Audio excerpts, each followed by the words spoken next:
दोस्तों अगर आप एनएमएमएस एग्जाम की एक अच्छी तैयारी करना चाहते हैं तो अभी इस चैनल को सब्सक्राइब एंड बेल आइकन को प्रेस कर लें। दोस्तों जैसा कि आप सभी को पता है कि इस चैनल पर एनएमएमएस एग्जाम के लिए रेगुलर क्लासें आ रही है। दोस्तों आज की इस क्लास में हम मैथ का चैप्टर नंबर 4 औसत करने वाले हैं। तो चलिए आज की इस वीडियो को शुरू करते हैं। एक ही प्रकार की राशियों के योगफल को उन राशियों की संख्या से भाग करने पर प्राप्त भागफल उनका औसत कहलाता है।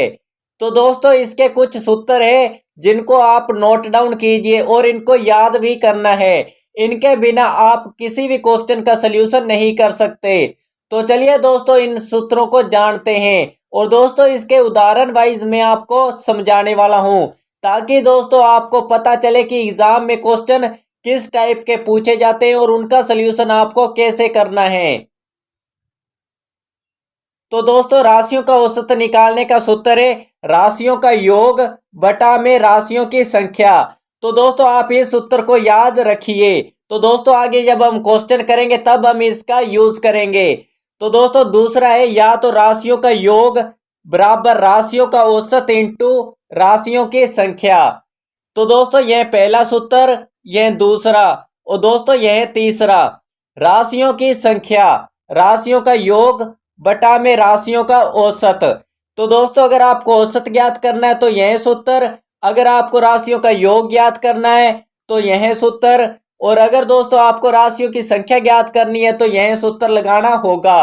तो दोस्तों औसत को मध्यमान या माध्य भी कहा जाता है। तो चलिए दोस्तों हम इसके कुछ उदाहरण करते हैं और इसके कुछ अन्य सूत्र भी जानते हैं। तो दोस्तों यहाँ पे एक इसका सूत्र है लगातार n तक की प्राकृत संख्याओं का औसत।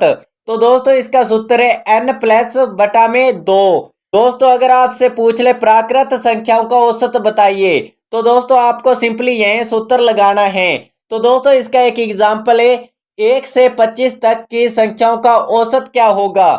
तो दोस्तों औसत ज्ञात करने के लिए आपको यह सूत्र लगाना होगा। जैसे दोस्तों यहाँ पे n, तो दोस्तों n का मान क्या होगा 1 से 25, तो यहाँ पे 25 n का मान है। अगर आपसे पूछ ले 1 से 55 तक की संख्याओं का औसत ज्ञात कीजिए तो दोस्तों इसमें n का मान होगा 55, यानी दोस्तों जो लास्ट डिजिट होगी वो n का मान होगा। जैसे दोस्तों 1 से 45 तक की औसत संख्याएं, तो दोस्तों 45 n का मान है। तो दोस्तों सिंपली यहाँ पे हमने रखा n बराबर कितना है 25। तो दोस्तों सिंपली हम सूत्र रखते हैं तो यहाँ पे मान आता है 13। तो दोस्तों इसको ध्यान से समझना है, मैं आपको 7 या 8 सूत्र लिखवाने वाला हूँ। सिंपली इन्हीं सूत्रों में से आपके एग्जाम में भी क्वेश्चन आएगा। तो दोस्तों 100% औसत का क्वेश्चन आता है।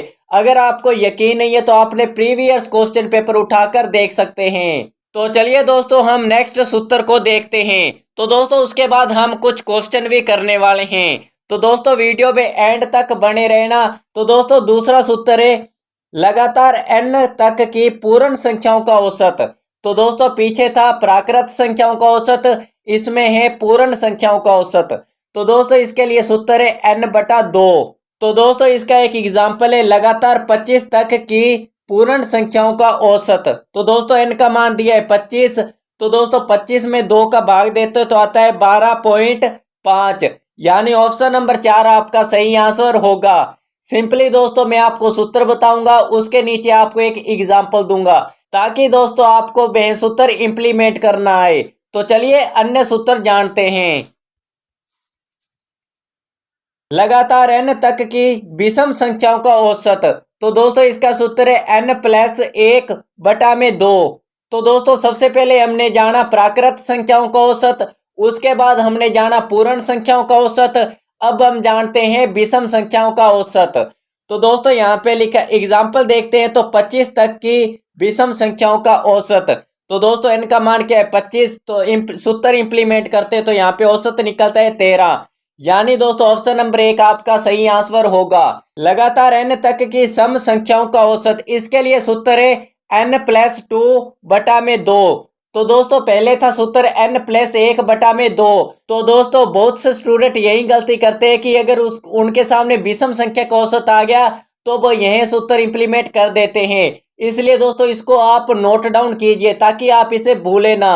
तो दोस्तों यहाँ पे हम इसका एग्जाम्पल लेते हैं। तो लगातार 40 तक की सम संख्याओं का औसत, ज्ञात करो। तो दोस्तों सिंपली हम 40, यहाँ पे n का मान 40 है, तो दोस्तों 40 प्लस 2 बटा में 2, तो दोस्तों 42 में अगर हम 2 का भाग देते तो आता है 21, यानी ऑप्शन नंबर 2 आपका सही आंसर होगा। तो दोस्तों नेक्स्ट सूत्र को जानते हैं, लगातार n विषम संख्याओं का औसत। तो दोस्तों इसका सूत्र है सिंपली n, यानी दोस्तों जो आपको क्वेश्चन में दिया हुआ है, यानी लगातार 27 विषम संख्याओं का औसत ज्ञात करो।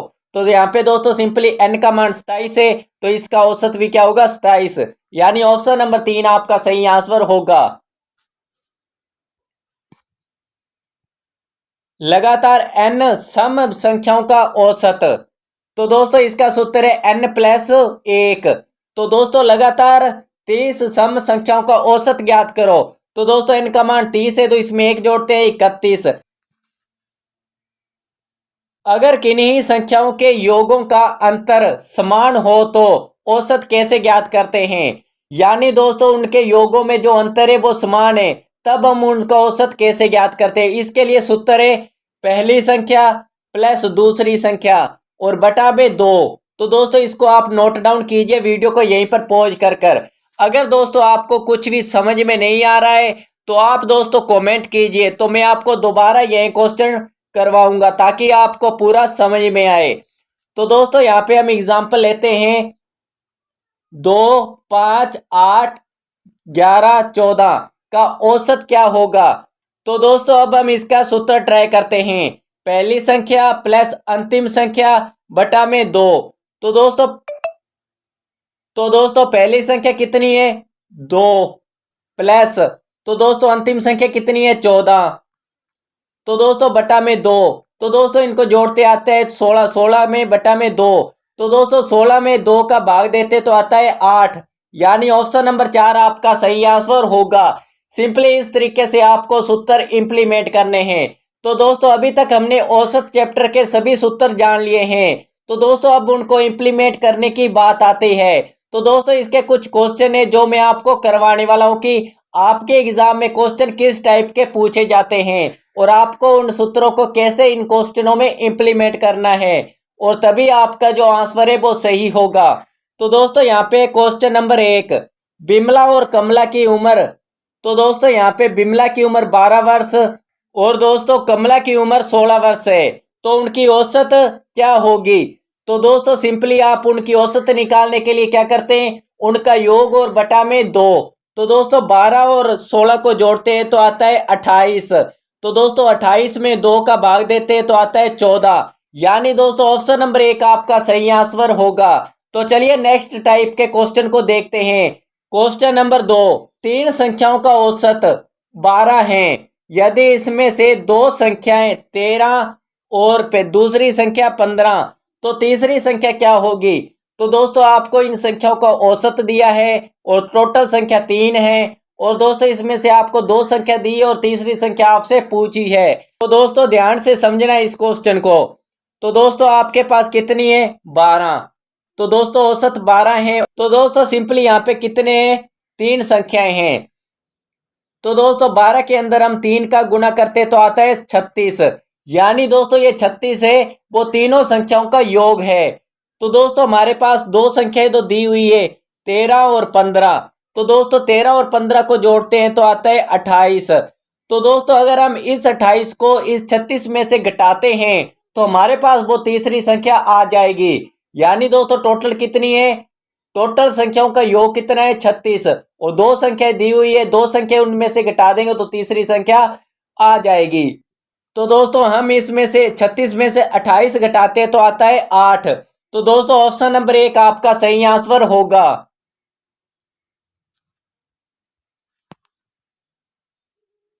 क्वेश्चन नंबर 3, संख्याएं 10, 19, 21, 22 और 28 का औसत क्या है। तो दोस्तों अगर आपको सिंपली सीधा क्वेश्चन में पूछ रहा है कि आप औसत बताइए, तो आप सिंपली क्या करेंगे, उन सभी संख्याओं को जोड़ेंगे। जैसे दोस्तों 10 प्लस 19 प्लस 21 प्लस 22 प्लस 28, इनको जोड़ना है। उसके बाद देखना है कि कितनी संख्याएं हैं। तो दोस्तों 1, 2, 3, 4, 5, तो दोस्तों 5 संख्याएं हैं, उनका योग कितना है 100। तो दोस्तों 100 संख्या है तो उनका कितनी संख्या है? 5। तो दोस्तों 100 में 5 का भाग देते तो 20 आपका आंसर आता है। ऑप्शन नंबर 2 आपका सही आंसर होगा। सिंपली सीधा औसत पूछे तो यह सूत्र ठोकना, आपका आंसर एक्यूरेट सही होगा। क्वेश्चन नंबर 4, यदि एक साइकिल सवार 5 घंटे में 50 किलोमीटर की दूरी तय करता है तो उसकी औसत क्या होगी? औसत मतलब भाग, औसत मतलब भाग।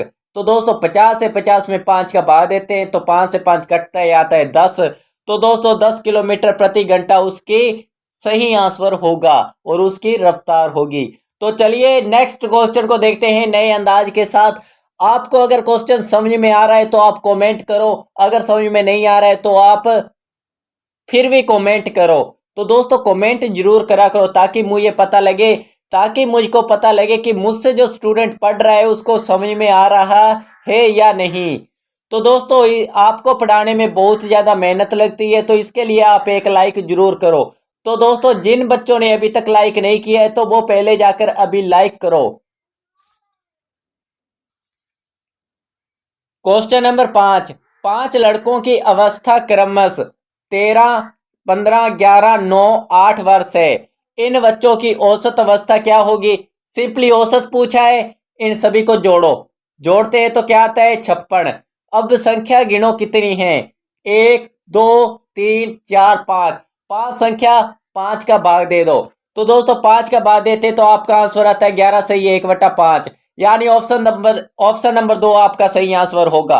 तो दोस्तों औसत वाले सवालों में आपको कोई भी नहीं रोक सकता, आप इन सवालों को चुटकियों में कर दोगे एग्जाम में। तो दोस्तों इस बार तो आपका एग्जाम पक्का क्लियर है। अगर तू इस वीडियो को पूरा देख रहा है और पिछली क्लासेस रेगुलर लगा रहा है तो इस वीडियो में आप इस एग्जाम को आसानी से क्लियर कर सकते हैं और 12,000 रुपए की छात्रवृत्ति लेने से आपको वो एग्जामिनर भी नहीं रोक सकता जो आपका पेपर बना रहा है इस वक्त।